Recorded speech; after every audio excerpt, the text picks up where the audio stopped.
Bom, além de conseguir fazer a plotagem do Matplotlib de maneira básica, que é fazendo a chamada de funções específicas que permitem fazer a configuração dos meus objetos, eu também consigo fazer a edição do Matplotlib por meio de uma, vamos dizer, uma maneira orientada ao objeto.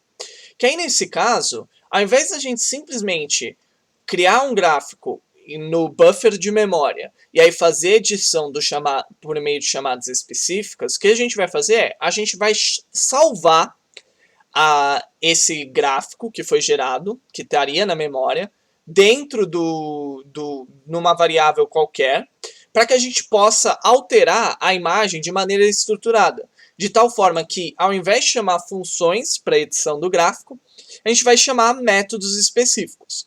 Então, como que a gente faz? Primeiro de tudo, o que a gente vai fazer é, a gente vai ter que criar um objeto que represente um gráfico.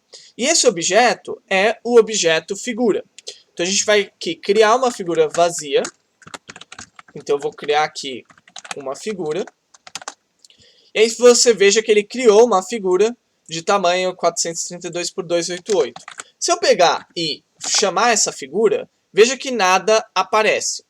Essa figura foi configurada, ela tem um tamanho de número de pixels, mas por enquanto ela não tem conteúdo nenhum. Daí o que eu vou fazer? Eu tenho que adicionar para a figura, porque a figura é simplesmente um canvas vazio, canvas em branco. Eu tenho que adicionar para essa figura os eixos, que vão justamente permitir plotar algum conteúdo. Então o que eu vou fazer? Eu vou pegar aqui e criar os meus eixos, chamando figura.add, underline axis, e aí eu vou passar para esse cara aqui alguns valores. O que são esses valores? X, Y, largura e altura. Essencialmente, o que eu vou fazer? A minha figura, eu vou adicionar um eixo. Esse eixo vai estar na posição X, que é essa aqui, 0, e posição Y, que é essa aqui do topo esquerdo, também 0.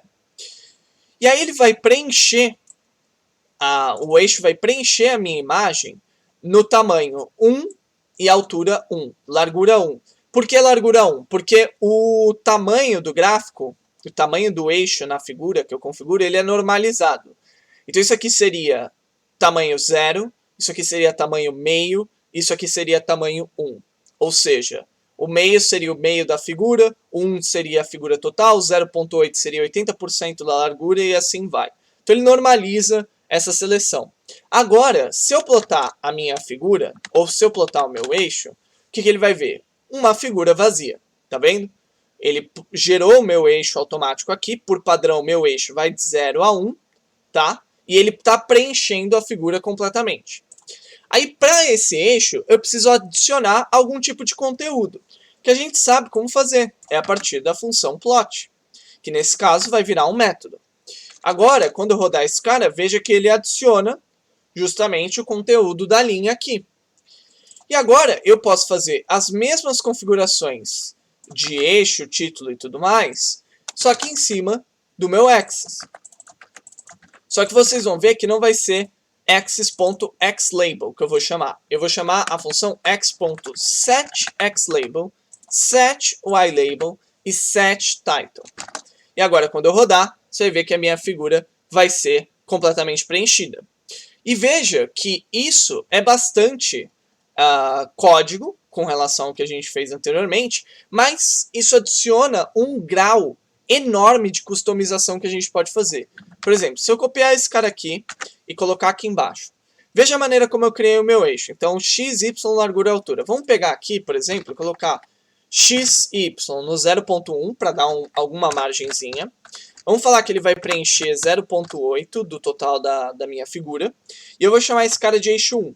Aí eu vou adicionar também um eixo 2 aqui, qualquer, que ele vai começar onde? Ele vai começar no meio da figura. Eu vou colocar um y de 2. Ah, por sinal, eu falei topo esquerdo, mas na verdade é com relação à parte de baixo. Falei errado. Então aqui seria o 0, 0.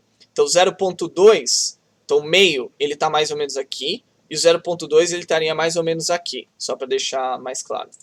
Vamos fazer com que esse gráfico tenha um tamanho de 0.5 por 0.4, ou seja, ele vai ir daqui até aqui o final, né? E o 0.4 ele vai ultrapassar um pouco o limite da minha figura, né? Se você parar para pensar na altura.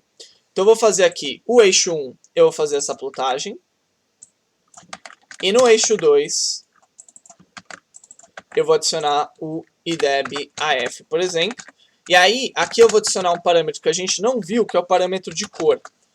Então aqui eu estou colocando cor azul para essa linha e cor verde, que é G de green, para essa linha. Se eu plotar agora, o que vocês vão ver? Vocês vão ver o meu gráfico aparecendo aqui, deslocado com relação ao posicionamento que eu coloquei aqui. Então veja que eu consigo configurar múltiplos gráficos até. Inclusive, eu acho que se eu tivesse colocado aqui um, ele consegue até ultrapassar o limite da figura. Então se eu quisesse plotar dois gráficos, eu conseguiria configurar. Sei lá, se eu colocasse aqui 1 e colocasse aqui 0.1, e ao invés de colocar 0.5, eu vou colocar 0.8 e 0.8. E aí agora eu tenho dois gráficos sendo plotados lado a lado. Então veja que o grau de customização aumenta consideravelmente quando eu uso orientação a objetos. E a gente vai ver daqui para frente todas essas várias configurações por meio da sintaxe orientada a objeto, porque essa sintaxe de funções não é tão utilizada.